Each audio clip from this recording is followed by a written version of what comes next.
So Dalton's law of partial pressure हमने discuss करना है and according to that Dalton's law of partial pressure the total pressure exerted by a mixture of non-reacting gases will be equal to sum of their partial pressures. अब उसमें आपको बताया कि partial pressure firstly हम किसको कहते हैं, तो प्योर स्टेट में जब कोई गैस, एक अकेली गैस किसी एक कंटेनर में फिल की होती है, तो in its that pure state वो गैस जो टोटल प्रेशर एक्सर्ट करती है उसको हम इसका, एक सेकंड बच्चे, ओके। सो जब कोई प्योर स्टेट में कोई एक गैस होती है किसी कंटेनर में फिल्ड होती है अंडर गिवन कंडीशंस, तो वहां पे वो जो प्रेशर एक्सर्ट कर रही होती है उसको हम उस गैस का पार्शियल प्रेशर कहते हैं। अब हमारे पास कोई एक से ज्यादा, दो, तीन, चार डिफरेंट गैसेस हैं जो डिफरेंट कंटेनर्स में हमने फिल की हुई हैं under the same conditions of temperature and pressure. तो वो सारी गैसेस अपने अपने कंटेनर में एक certain amount of pressure exert कर रही हैं on the walls of that container, और वो जो भी प्रेशर वो सारी गैसेस एक्सर्ट कर रही हैं वो उन सारी गैसेस का पार्शियल प्रेशर है। अब अगर हम उन सारी गैसेस को एक ही कंटेनर में शिफ्ट कर दें, सबको मिक्स कर दें एक ही कंटेनर के अंदर under the same conditions of temperature and pressure, तो वहां पे वो जो मिक्सचर होगा डिफरेंट गैसेस का, कंडीशन ये है कि नॉन रिएक्टिंग गैसेस, उन्हें एक दूसरे के साथ रिएक्ट नहीं करना चाहिए।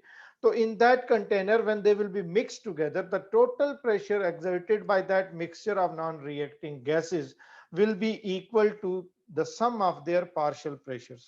इसको हमने एक्सप्लेन इस तरह से किया था कि लेट्स से हमारे पास एक है, हमारे पास कोई कंटेनर है, उस कंटेनर में हमने कोई एक गैस फिल की हुई है, gas A at temperature 25 degree centigrade, और इसका जो वॉल्यूम है लेट से 1 dm क्यूब है इस कंटेनर का, और इस कंटेनर के अंदर ये गैस जो प्रेशर एक्सर्ट कर रही है that is represented bye PA, partial pressure of that gas A।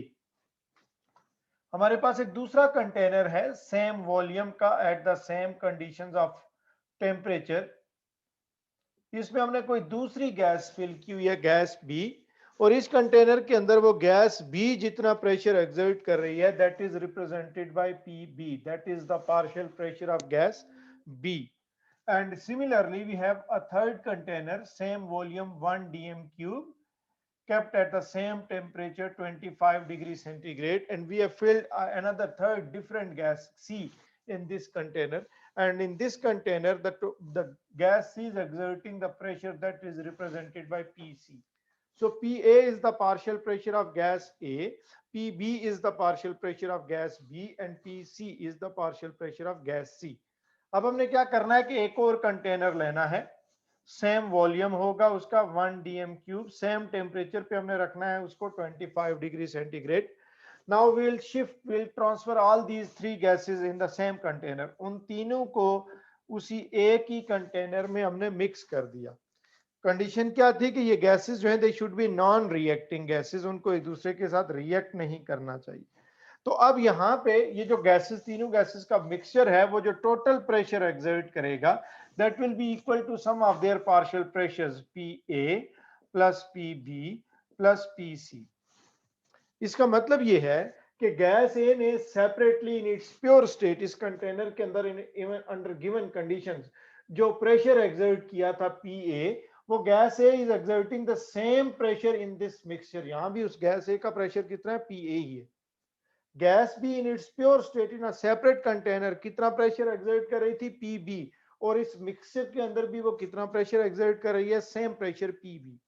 gas C was exerting the pressure in its pure state in this separate container that was PC, और इस mixture के अंदर भी वो gas C कितना pressure exert कर रही है, PC उतना ही प्रेशर एक्सर्ट कर रही है, और मिक्सचर का टोटल प्रेशर उन सारी गैसेस के पार्शियल प्रेशर्स के सम के इक्वल, राइट। ये तो हो गया डाल्टन्स लॉ होता क्या, the total pressure exerted by a mixture of non reacting gases will be equal to sum of their partial pressures.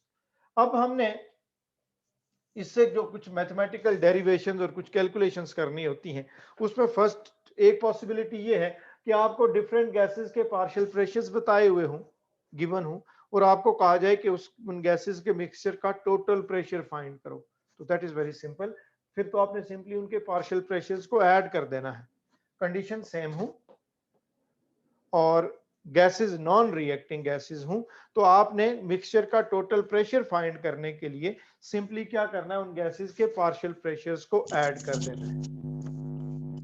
Now board सही से नजर नहीं आ रहे हैं सर।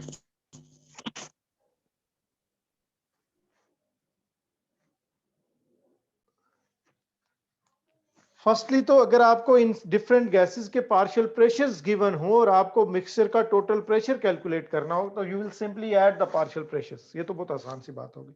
लेकिन सेकेंडली समटाइम्स ये होता है कि आपको गैसेस के मिक्सचर की एक कंपोजिशन बताई जाती है और आपको कहा जाता है कि इस मिक्सचर का टोटल प्रेशर कैलकुलेट करें। फॉर एग्जांपल आपको कहा जाए कि in a container of 5 dm cube at a temperature of 25 degree centigrade,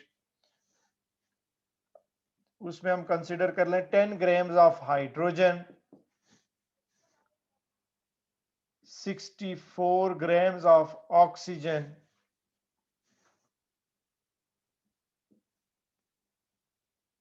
और क्या कर लें 56 grams of nitrogen, they are mix together. तो आपने उस मिक्सचर का टोटल प्रेशर कैलकुलेट करना है। अब इसके लिए एक पॉसिबिलिटी ये है कि आप पहले इन सारी गैसेस के पार्शियल प्रेशर्स कैलकुलेट करो और उनको फिर ऐड कर दो। उस पार्शियल प्रेशर कैलकुलेट करने के लिए आपने जनरल गैस इक्वेशन यूज करनी है, that is PV is equal to nRT. यहां से आप प्रेशर कैलकुलेट करोगे तो P is equal to nRT over V. इससे आप सारी गैसेस के पार्शियल प्रेशर्स कैलकुलेट करोगे। उसके लिए पहले इन सब के मोल्स हम कैलकुलेट कर लेते हैं। तो हाइड्रोजन के जो नंबर ऑफ मोल्स होंगे, mass in grams 10 over molar mass 2, that is 5. Number of moles of oxygen वो कितने होंगे, mass in grams 64 over molar mass 32, that is 2. and number of moles of nitrogen 56 over molar mass, that is 28. तो ये भी हो जाएगा 2 और total number of moles हो जाएंगे 9। तो firstly partial pressure of hydrogen, number of moles of hydrogen that is 5, R होता है 0.0821 into temperature in kelvin, centigrade में 28 है, 273 ऐड करें तो 298 kelvin. 298 divided by volume of the container क्या था, ये है 5 dm क्यूब। तो ये आपके पास पार्शियल प्रेशर ऑफ हाइड्रोजन आ जाएगा। Similarly partial pressure of oxygen, that will be number of moles of oxygen 2 into 0.0821 into 298 divided by 5. Then partial pressure of nitrogen, number of moles of nitrogen, they were also 2. So 2 into 0.0821 into 298 divided by 5. तो ऐसे तीनों gases की आपने partial pressures calculate किए।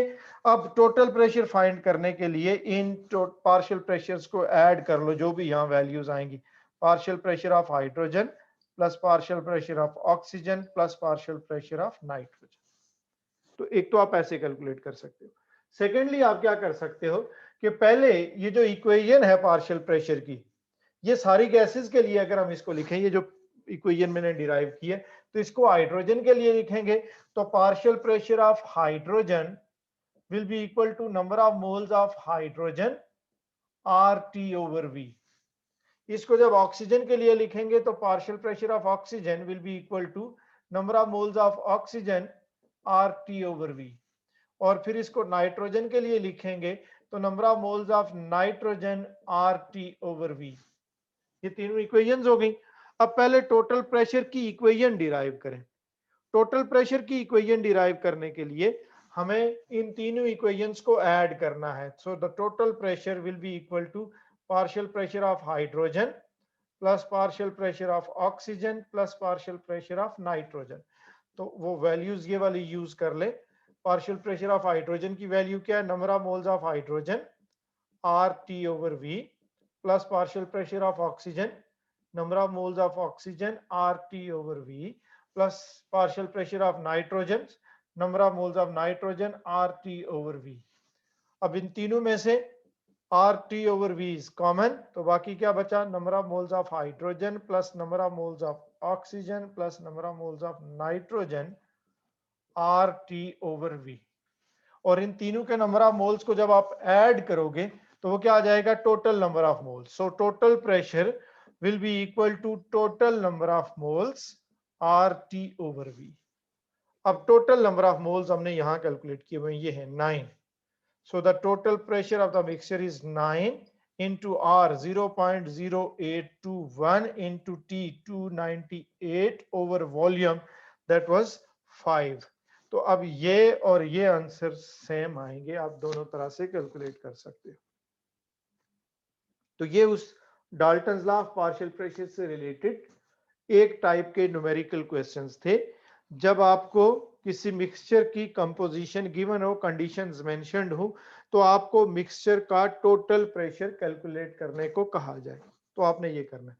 पहले सारी gases के partial pressures अलग अलग कैलकुलेट करके आप उनको ऐड कर सकते हो, या आप डायरेक्टली पहले टोटल प्रेशर की इक्वेशन डिराइव कर लो और उसमें total number of moles use करके भी आप टोटल प्रेशर डायरेक्टली भी कैलकुलेट कर सकते हो। तो दोनों तरह से आप ये कर सकते हो, राइट। अब दूसरी पॉसिबिलिटी, दूसरे पॉसिबल टाइप के क्वेश्चंस जो इस डाल्टन्स लॉ से रिलेटेड आपसे पूछे जाते हैं, यहां ये था कि आपको गैसेस की मिक्सचर की कंपोजिशन गिवन थी और आपको मिक्सचर का टोटल प्रेशर कैलकुलेट करना था। दूसरी पॉसिबिलिटी ये होती है कि आपको मिक्सचर की कंपोजिशन भी गिवन हो, साथ मिक्सचर का टोटल प्रेशर भी गिवन हो और आपको हर गैस के पार्शियल प्रेशर कैलकुलेट करना हो आपको। तो उसके लिए टोटल प्रेशर गिवन हो और आपको जब पार्शियल प्रेशर कैलकुलेट करना हो तो उसके लिए पहले आपको पार्शियल प्रेशर की इक्वेशन डिराइव करनी होती है। और किसी भी गैस के पार्शियल प्रेशर की इक्वेशन को डिराइव करने के लिए आप उस गैस के पार्शियल प्रेशर की इक्वेशन को टोटल प्रेशर की इक्वेशन से डिवाइड करते हो। ये हर गैस के पार्शियल प्रेशर की इक्वेशन है, ये टोटल प्रेशर की इक्वेशन है। तो किसी भी गैस के पार्शियल प्रेशर की इक्वेशन डिराइव करने के लिए आपने उस गैस के पार्शियल प्रेशर की इक्वेशन को टोटल प्रेशर की इक्वेशन से डिराइव करना है। तो फॉर एग्जांपल फर्स्टली अगर हाइड्रोजन के लिए करें तो partial pressure of hydrogen over total pressure is equal to, partial pressure of hydrogen किसके इक्वल है, number of moles of hydrogen RT over V divided by total pressure. तो total pressure किसके equal है, total number of moles RT over V, total number of moles RT over V। अब इसमें से ये RT over V और RT over V cut जाएगा। So partial pressure of hydrogen over total pressure is equal to number of moles of hydrogen over total number of moles। और ये total pressure इधर जाके मल्टीप्लाई होगा। So partial pressure of hydrogen is equal to number of moles of hydrogen over total number of moles multiplied by total pressure. तो ये हमने hydrogen के partial pressure की एक इक्वेशन डिराइव कर ली। अब इसमें ये जो number of moles of hydrogen over total number of moles है, इसको हम मोल फ्रैक्शन भी कहते हैं और उसको हम x से रिप्रेजेंट करते हैं, मोल fraction of hydrogen into total pressure. तो आप ये इक्वेशन यूज करें या ये यूज कर लें, सेम ही है। चलो यहाँ दो क्रॉस आपको कंफ्यूज ना करें, मैं इसको डॉट लगा देता हूँ मल्टीप्लाई करने के लिए। मोल fraction of hydrogen multiplied by total pressure. Similarly अगर हम अब इसी पैटर्न पे हम ऑक्सीजन के लिए लिखें तो partial pressure of oxygen will be equal to number of moles of oxygen over total number of moles multiplied by total pressure। और number of moles of oxygen over total number of moles क्या होगा, mole fraction of oxygen। so partial pressure of oxygen is equal to mole fraction of oxygen into total number of moles। and same for nitrogen, partial pressure of nitrogen will be equal to number of moles of oxygen over total number of moles multiplied by total pressure। Sorry ये nitrogen है, मैंने oxygen लिख दिया। Number of moles of nitrogen over total number of moles into total pressure, और number of moles of nitrogen over total number of moles क्या हो जाएगा, mole fraction. So partial pressure of nitrogen is equal to mole fraction of nitrogen into total pressure. तो ये हमारे पास equations आ गई। This is for hydrogen, this is for oxygen and this is for nitrogen. तो अब इससे अगर हमें यहाँ इस मिक्सचर की कंपोजिशन के साथ साथ टोटल प्रेशर भी बताया होता, जिस तरह बाकी चीजें गिवन थी कि 10 grams of hydrogen, 64 grams of oxygen, 56 grams of क्या था nitrogen, they were filled in a container of 5 dm cube at 25 degrees centigrade and the total pressure हम suppose कर लेते हैं कि total pressure जो था that was 1.75 atmospheres, let's say ऐसे कर लेते। तो अब हर एक गैस का पार्शियल प्रेशर ऑफ हाइड्रोजन क्या होगा, number of moles of hydrogen जो हमने अभी कैलकुलेट किए थे दे वर 5 over total number of moles 9 थे और टोटल प्रेशर क्या 1.75। Similarly partial pressure of oxygen, number of moles of oxygen 2 थे और total number of moles 9 into total pressure, and partial pressure of nitrogen उसके भी नंबर ऑफ मोल्स 2 थे जो अभी हमने कैलकुलेट किए over total number of moles multiplied by 1.75. So this is how we can calculate the partial pressure of each of the component gases when the total pressure of the mixture is given. According to general gas equation, PV is equal to nRT. P is the pressure, V is the volume, N is the number of moles, R general gas constant, T is the absolute temperature. For 1 mole of a gas, कोई सी भी gas है अगर हम उसका 1 मोल consider करते हैं तो n is equal to 1, n की वैल्यू 1 हो जाएगी। तो जनरल गैस इक्वेशन क्या हो जाएगी, PV is equal to RT। अब अगर ये RT को इधर लेके आए हम इस पूरे फैक्टर को RT को, तो ये डिवाइड हो जाएगा यहां आके। So PV over RT is equal to 1। अब ये जो PV ओवर RT है, इस पूरे फैक्टर को, इस रेशो को, इसको हम कहते हैं compressibility factor. PV over RT, इसको हम क्या कहते हैं, कंप्रेसिबिलिटी फैक्टर।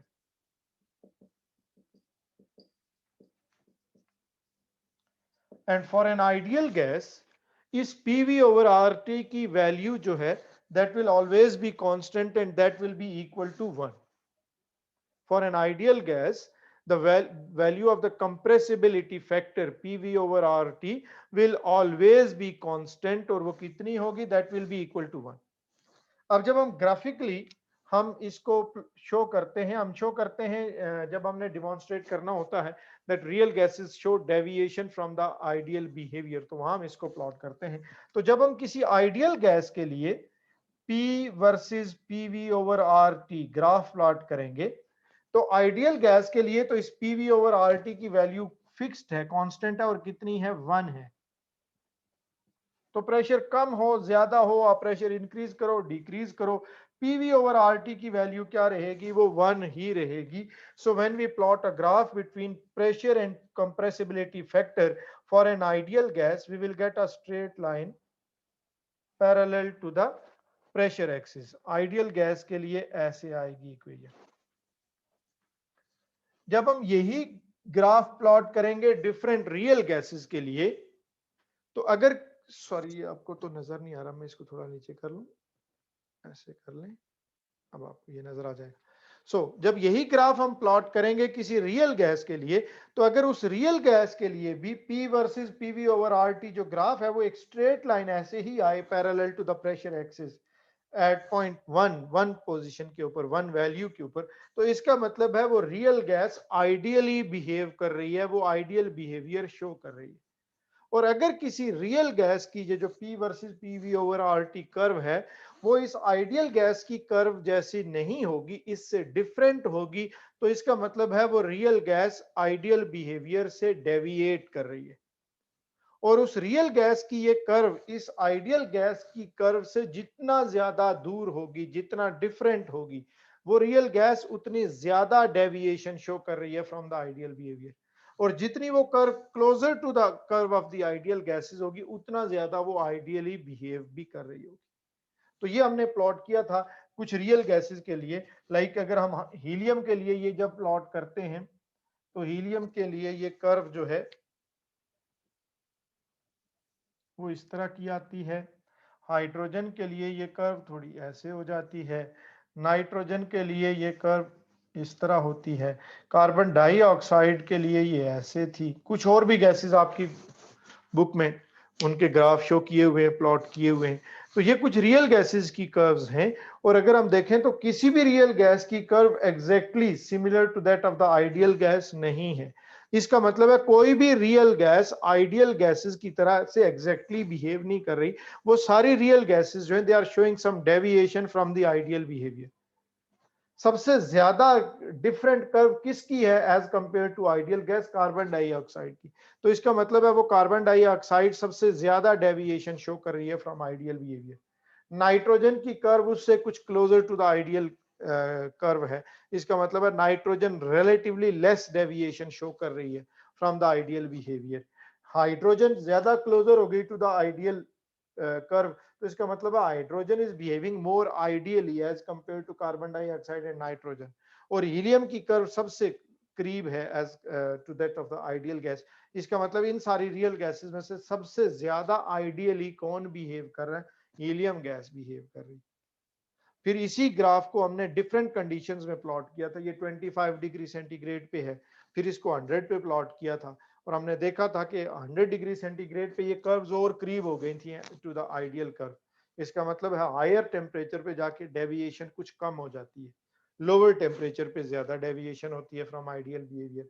फिर अगर हम इस कर्व को दो पॉइंट्स पे कंपेयर करें, यहाँ पे और यहाँ पे, तो यहाँ पे डेविएशन कम है, यहाँ पे डेविएशन ज्यादा है। डिफरेंस क्या है? यहाँ प्रेशर कम है, यहाँ प्रेशर ज्यादा है। तो इसका मतलब है हायर प्रेशर पे ज्यादा डेविएशन होती है from ideal behaviour, lower pressure पे कम होती है। तो इससे हम फिर वो कंडीशंस आइडेंटिफाई करते हैं जिनमें real gases maximum deviation show करती हैं फ्रॉम द आइडियल बिहेवियर।